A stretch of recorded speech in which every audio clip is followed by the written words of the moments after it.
क्या समस्या हो रही है?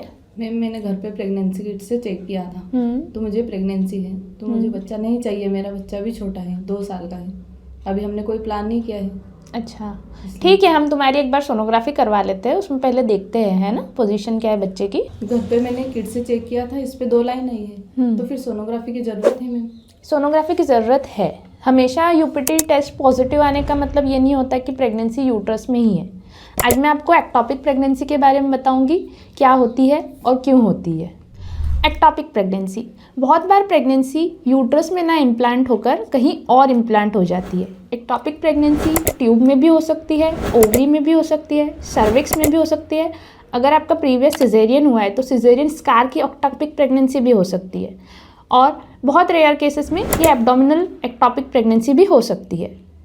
बिना सोनोग्राफी किए अगर आप एमटीपी किट खुद से ले रहे हैं या किसी केमिस्ट की सलाह पे ले रहे हैं तो इन केसेस में ये एक्टोपिक प्रेगनेंसी रप्चर हो सकती है, और उसके कारण आपके एब्डोमेन में, पेट में अधिक मात्रा में खून का प्रवाह हो सकता है, जिससे कि आपकी जान को भी खतरा हो सकता है।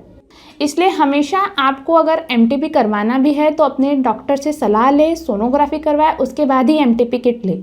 कुछ ऐसे रिस्क फैक्टर होते हैं जो आपकी प्रेगनेंसी को एक्टोपिक प्रेगनेंसी के चांस में बढ़ा सकते हैं। जैसे अगर पेशेंट की एज मोर देन 35 ईयर है, अगर वो स्मोकर है, पहले से ट्यूब की या एब्डोमेन की कोई सर्जरी हुई है, पेशेंट को बहुत समय से पीआईडी यानी कि बच्चेदानी का इन्फेक्शन हो चुका है, अगर आप कॉपर टी यूज़र है, या फिर आईवीएफ प्रेगनेंसी हुई है, ये सारी चीज़ें एक्टोपिक प्रेगनेंसी के रिस्क को बढ़ा सकते हैं। एक्टोपिक प्रेगनेंसी में आपको कभी कभी लोअर एब्डोमिनल पेन रह सकता है, स्पॉटिंग हो सकती है।